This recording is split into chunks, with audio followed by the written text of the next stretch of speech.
నమస్తే, welcome to cube TV. నేను మీ anchor Charmi. ఈ రోజు మనతో పాటు ప్రస్తుతం ప్రముఖ జ్యోతిష్య వాస్తు పండితులు బ్రహ్మశ్రీ డాక్టర్ నాయకంటి మల్లికార్జున శర్మ గారు ఉన్నారు. గురువు గారితో మాట్లాడదాం.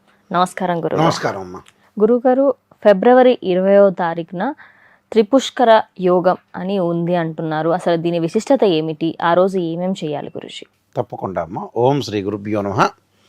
త్రిపుష్కర యోగం, 3 అంటే 3, పుష్కర యోగం అంటారు. యోగము అంటే ఏంటంటే గ్రహాల యొక్క కలయిక అంటారు. అంటే 2 or more planets conjunction is called yoga అంటారు. అంటే యోగము అంటే ప్రధానంగా గ్రహాల యొక్క కలయిక మాత్రమే. అది చాలామంది కూడా యోగం అంటే మాకేదో యోగం కలుగుతుందేమో అని అనుకుంటుంటారు. అంటే యోగము అంటే ఏంటంటే ఏదైనా 2 గ్రహాలు కానీ తిథి, వారము, నక్షత్రము కలిసేదాన్ని యోగము అంటారు. యోగము అంటే త్రిపుష్కర యోగము, ద్విపుష్కర యోగం అని ఉంటాయి. అయితే త్రిపుష్కర యోగము అంటే ఏమిటి అని అంటే ఆదివారం కానీ మంగళవారం కానీ శనివారంతో కలిసి విధియ కానీ అలానే ద్వాదశి కానీ అంటే కొన్ని తిథులు ఉంటాయి. అంటే విధియ, సప్తమి, ద్వాదశి, ఆదివారం, మంగళవారం, శనివారంతో కలిసి పునరస్సు అలానే విశాఖ, పూర్వభాద్ర, కృత్తిక, ఉత్తరాషాఢ నక్షత్రాలు కలిస్తే దాన్ని త్రిపుష్కర యోగం అంటారు. అంటే త్రిపుష్కర యోగం అంటే ఏమిటి అని అంటే ఇది అంటే ఆ వారాల యొక్క కలయిక కలిస్తే యోగం ఏర్పడుతుంది. ఆ యోగం రోజున మనం మంచి పనులు చేయొచ్చు.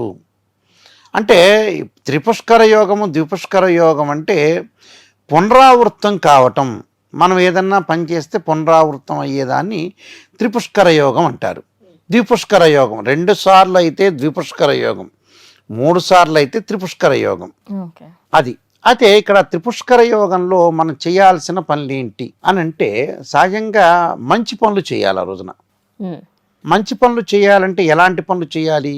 మనం బంగారం కొనుగోలు చేస్తే మళ్ళీ మనం బంగారం కొనుగోలు చేయగలుగుతాము. ఫిబ్రవరి 20వ తారీఖు 20వ తారీఖు మనం బంగారం కొనాలనుకున్నాం. ఉదాహరణకి బంగారం కొంటాం, మళ్ళీ తర్వాత రోజుల్లో కొనే ఆస్కారం ఎక్కువగా ఉంటుంది అని అర్థం. మనం ఒక స్థలం కొన్నాము, మళ్ళీ స్థలం కొనే ఆస్కారం అనేది ఒకటి ఉంటుంది. అంటే మనం ఏదైనా ఒక పని చేస్తే ఆ పని పునరావృతం కావటానికి త్రిపుష్కర యోగం అనేది ఉపయోగపడుతుంది. అది చెడ్డ పని కాదు, మంచి పని చేయాలని అర్థం. అంటే ఇవన్నీ కూడా ద్విపుష్కర యోగం, త్రిపుష్కర యోగంలో మనిషి మంచి పనులు చేయాలి, క్రమశిక్షణ లోపించకూడదు, శాస్త్రపరంగా భగవంతుడి యొక్క ఆరాధన చేయాలి, అనుకూలమైన ఫలితాలు రావడానికి త్రిపుష్కర యోగం కూడా మంచి యోగం. అంటే ప్రతిసారి రాదు ఈ త్రిపుష్కర యోగం అనేది. కొన్ని సందర్భాల్లో మాత్రమే త్రిపుష్కర యోగం అనేది వస్తుంది. అంటే కృత్తిక, ఉత్తరాషాఢ నక్షత్రాలు ఉండాలి ఆ రోజున. అలానే గురు నక్షత్రాలైన పునరస్సు, విశాఖ, పూర్వభద్ర నక్షత్రాలు ఉండాలి. అలానే ఆదివారం, మంగళవారం, శనివారం కావాలి. అలాంటి కాంబినేషన్ ఉండాలి. మళ్ళీ తిథుల్లో కూడా విధియ, సప్తమి, ద్వాదశి తిథులు ఉండాలి. అంటే ఈ తిథుల యొక్క కలయికనే పుష్కర యోగం అంటారు. అంటే ఆ పుష్కర యోగం, పుష్కరము అంటే ఏంటంటే యాక్చువల్గా 12 సంవత్సరాలకు వస్తారు. అందరికీ తెలుసు, సామాన్యులకు కూడా తెలుసు. మరి త్రిపుష్కర యోగం అంటే ఏంటంటే ఏదైనా సరే మనం చేస్తే పునరావృతం కావటము, ఆ పని 12 సంవత్సరాల లోపల చాలాసార్లు నెంబర్ ఆఫ్ టైమ్స్ రిపీట్ కావడానికి కూడా ఆస్కారం ఉంటుంది. అంటే 12 సంవత్సరాల లోపల మనం సాధించాల్సిన అవసరం కూడా ఉంటుంది. త్రిపుష్కర యోగం అంటారు. అంటే పుష్కరము అంటే 12 సంవత్సరాల కన్నా, యోగము అంటే గ్రహాల యొక్క కలయిక. అంటే ఎన్నో సంవత్సరాలకు సంబంధించిన విషయాల్లో మనకి పునరావృతం కావడానికి మంచి పనులు చేయాలంటారు. అంటే ఫస్ట్ మంచి పని ఏం చేయాలి? డబ్బులు సంపాదించడం. ధనం మూలం మిదం జగత్ అన్నారు. డబ్బు సంపాదిస్తుంటాడు. అంటే ఈరోజు ఆ రోజున బద్ధకంగా కూర్చోకుండా ఏదో పనికి వెళ్ళి 4 డబ్బులు తెచ్చుకోవాలని అర్థం. అదొకటి. తర్వాత బంగారం కొనుగోలు చేయాలి. అంటే మనం బంగారం ఆ రోజు తెచ్చుకున్నాం అనుకోండి, మళ్ళీ రిపీట్గా బంగారం కొంటే మనకి ఏదో రోజున ఉపయోగపడుతుంది. అంటే అమ్మాయి యొక్క పెళ్ళికో లేకపోతే పిల్లల యొక్క చదువుకో మళ్ళీ అవసరమైతే దాని మీద లోన్ తెచ్చుకోవచ్చు. అదొకటి. అంటే బంగారం కొనాలి.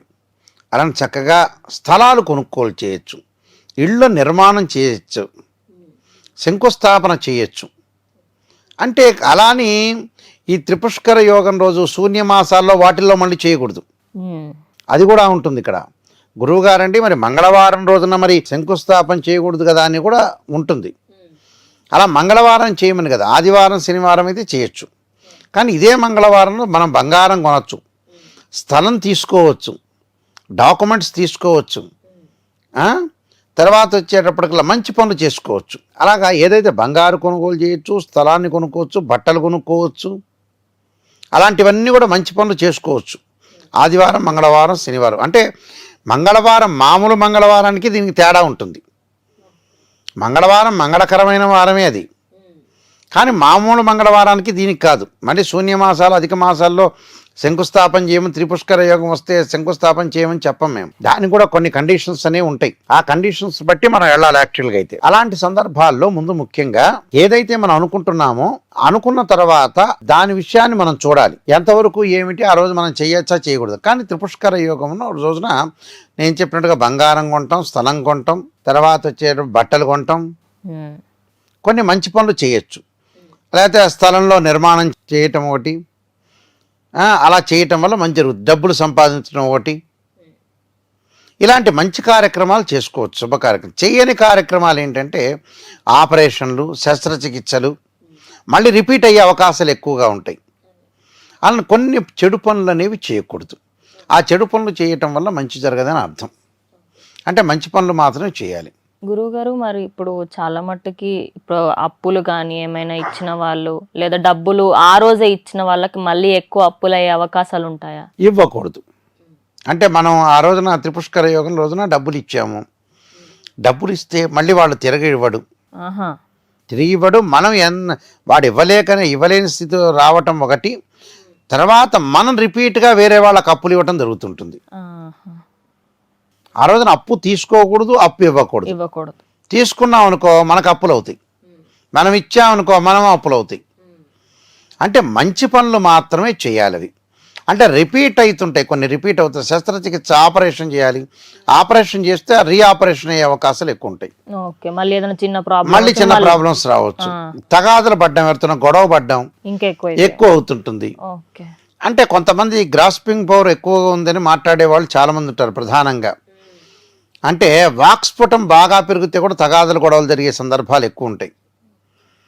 అందువల్ల త్రిపుష్కర యోగం రోజున ఎక్కువ మందితో కూడా మాట్లాడకూడదు, మితభాషగా మిగిలిపోవాలి. ఎందుకంటే ఈ కాలంలో ఏదన్నా ఎక్కువ మాట్లాడితే కూడా తగాదులు జరిగే అవకాశాలు ఎక్కువగా ఉంటాయి. వాళ్ళ మంచి చేయకపోయినా కూడా మంచి చెప్పామంటే చెడు జరిగే అవకాశాలు ఎక్కువ ఉంటాయి. అందువల్ల ఆ రోజున మితభాషగా ఉండాలి. అయితే వాహనాలు అలాంటివి కొనుగోలు చేసుకోవచ్చు. వాహనాలు కొనుగోలు చేయొచ్చు, బంగారు ఆభరణాలు కొనుగోలు చేయొచ్చు, స్థలాన్ని కొనుగోలు చేయొచ్చు, ఆ స్థలానికి సంబంధించిన ఇల్లు కన్స్ట్రక్షన్ సంబంధించినవి చేసుకోవచ్చు. త్రిపుష్కర యోగం రోజున అన్ని శుభ కార్యక్రమాలన్నీ కూడా చేసుకోవచ్చు. సత్యనారాయణ స్మృతాలు, దైవారాధన, దేవాలయానికి వెళ్ళటం, ధార్మిక క్షేత్రాలు, దాన ధర్మాలు అలాంటివి చేసుకోవచ్చు. పుణ్యం అనేది వచ్చే అవకాశం ఎక్కువగా ఉంటుంది. కాబట్టి ఇంటిలో కూడా గొడవలు తగాదులు పడకపోవటం అనేది చాలా మంచిదమ్మా. ఈ త్రిపుష్కర యోగం రోజున చక్కగా అందరూ కూడా భక్తి శ్రద్ధలతోటి తత్పురుషా విద్యే మహాదేవాయ ధీమహే తన్నో రుద్ర ప్రచోదయాత్ అనే మంత్రాన్ని కూడా చక్కగా చదువుకోవటం, సూర్య నమస్కారాలు చేయటం వల్ల కూడా ఆరోగ్యం బాగా పెరిగే అవకాశం ఉంటుంది. అంటే ఆరోగ్యం సమస్యలను కూడా తగ్గి వాళ్ళ అనారోగ్యం లేకుండా ఆరోగ్యంలో స్థితిగతులు మారిపోయే అవకాశం చక్కగా ఉంటుందమ్మా. ధన్యవాదాలు. నమస్కారం అండి. ఇప్పుడు ఆపరేషన్ లేకుండానే మోకాళ్లకు ప్లాస్మా ట్రీట్మెంట్, మీ ఆర్థోపెటిక్ సమస్యలన్నిటికీ రోబోటిక్ టెక్నాలజీ ద్వారా తక్కువ ఖర్చుతో శాశ్వత పరిష్కారం, ఫ్రీ కన్సల్టేషన్, ప్రతి ట్రీట్మెంట్ పై 20% డిస్కౌంట్. ఈ ఆఫర్ కొద్ది రోజులు మాత్రమే, త్వరపడండి. V9 hospitals 9281465842.